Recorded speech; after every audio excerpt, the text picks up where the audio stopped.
You know, the 2026 Winter Olympics, they were supposed to be this big comeback story, right? A shining symbol of everyone coming together. But what we got instead? Well, it turned into this saga of institutional rot, a total ethical breakdown, and honestly, some of the weirdest scandals we've ever seen in sports history. I mean, it sounds like the start of a really, really weird joke, doesn't it? But this isn't a punchline.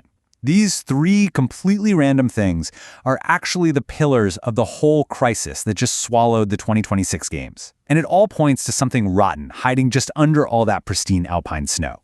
To really get what happened, we've got to start with the weirdest one, the one you won't believe. Okay, so we're going to kick things off with a scandal that is so out there, you'd think someone made it up for a movie. But I'm telling you, the physics behind it, the insane risks, the sheer desperation, it's all very, very real. And the whole thing got boiled down to one single name you'll probably never forget. Yep, Penisgate. And look, this wasn't some locker room rumor. No, this was a calculated, super high-risk strategy being used at the very top of winter sports. We're talking about one of the most desperate and frankly bizarre attempts at performance enhancement ever. So, let's break this down because it's wild. This had nothing to do with looks. It was all about physics. The idea was to inject a common cosmetic filler, hyaluronic acid, to trick the official 3D body scanners that measure them for their suits. See, the scanner would pick up a larger body, so they'd get a suit that was technically legal but was actually way baggier. Then, once the filler absorbed back into the body, all that extra fabric around the crotch area would basically act like a sail. It literally turned the athlete into a human wing. And the advantage they got from this? It was huge. We're talking just 1 centimeter of extra fabric giving them an extra 3 meters on their jump. 2 centimeters? That's almost 6 meters farther. I mean, in a sport where you win or lose by tiny fractions of a meter, this isn't just a small edge. This is a game changer. It's basically a gold medal in a syringe. And it just shows the unbelievable pressure these athletes are under to find any advantage they can. But oh man, the price for that edge was terrifying. Doctors were absolutely horrified. You're injecting this stuff into one of the most sensitive blood vessel-rich areas of the body. There's a huge risk you could block a vessel, which could lead to something called tissue necrosis, which is literally the death of the organ. Now just try to imagine taking that insane risk and then strapping on skis and flying down a ramp at 90 kilometers an hour in sub-zero weather. The level of desperation is it's hard to even wrap your head around. So as completely nuts as Penisgate was, it wasn't a one-off thing. It was really just a symptom of a much bigger problem, right? It was a sign of this total collapse of sportsmanship, of just basic ethics that was happening everywhere at these games. And this right here, this story is, in its own way, just as unbelievable. You've got 2 French teammates. On one side, Julia Simon. Right before the Olympics, she gets convicted of credit card fraud. And whose card did she use? Her teammates, Justine Boucher. But even with the conviction, Simon gets to compete. And what happens? The person who committed the fraud wins a gold medal. The victim, her own teammate, she finishes way back in 80th place. I mean, you couldn't write a more perfect, televised example of fairness just being thrown out the window. And Simon's excuse for all this, she claimed she had a blackout and that her own actions were incomprehensible.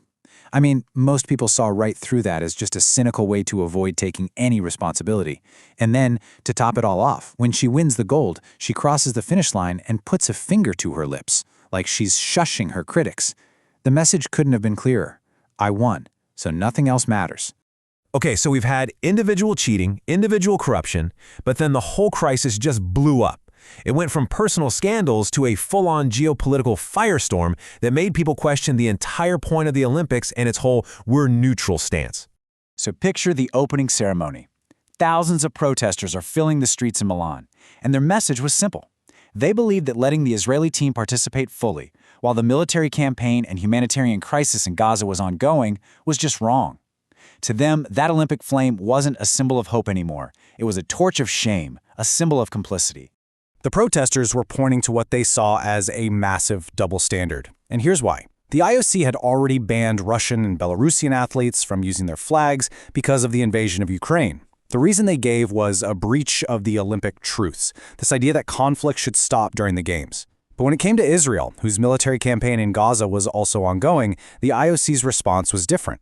They said the situations were not comparable, and that to remain politically neutral, they had to let Israeli athletes compete. And, well, that decision just sparked a huge firestorm of backlash. And this tension wasn't just happening outside in the streets. It started leaking right into the live TV broadcasts. You had a Swiss commentator who, during an Israeli bobsledder's run, didn't even talk about the race. He just used the time to criticize the athlete for his political statements. Then in Italy, a broadcaster was caught on a hot mic, a live microphone, telling his crew, "Let's avoid Crew 21, which is Israeli."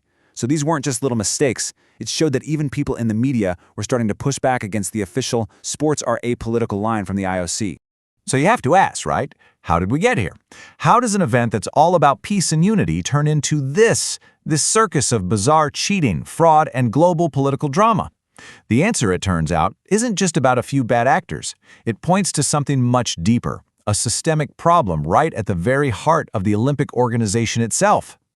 Now, to be fair, cheating at the Olympics is not a new thing, at all. It's been going on since ancient times.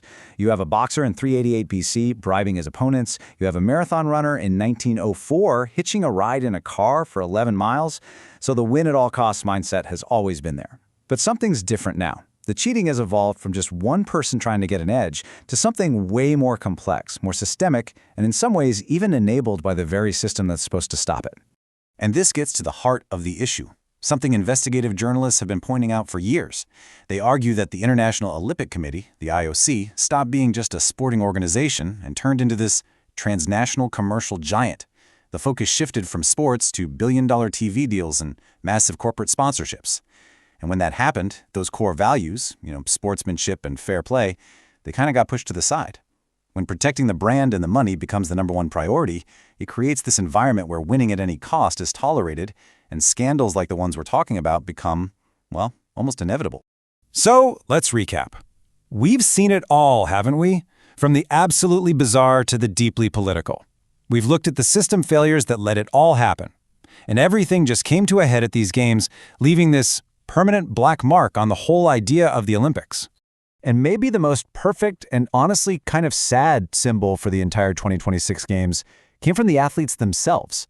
They started reporting that their medals, the medals they worked their whole lives for, were literally falling apart in their hands. The ribbons were coming off, the medal was splitting. You just can't make up a better metaphor than that, right? When the actual physical symbols of victory are breaking, it's a pretty good sign that the moral foundation of the whole thing has already crumbled. And that really is the legacy of the 2026 Winter Olympics. It's so much more than a sports story. It's a story of broken medals, and more importantly, broken morals. It's about a time when the chase for glory, for money, and for political points just completely eclipsed everything the Olympics are supposed to be about: fairness, integrity, and peace. Which leaves us with one last really big question. The whole idea of the Olympics, the Olympic ideal, is that it's supposed to be about making the world a better place through sport. Excellence, friendship, respect. But when the medals themselves are falling apart, when the ethics are in the gutter, and that whole spirit of unity is just gone, lost in a sea of controversy, what's actually left? What does that famous 5-ring logo even mean anymore?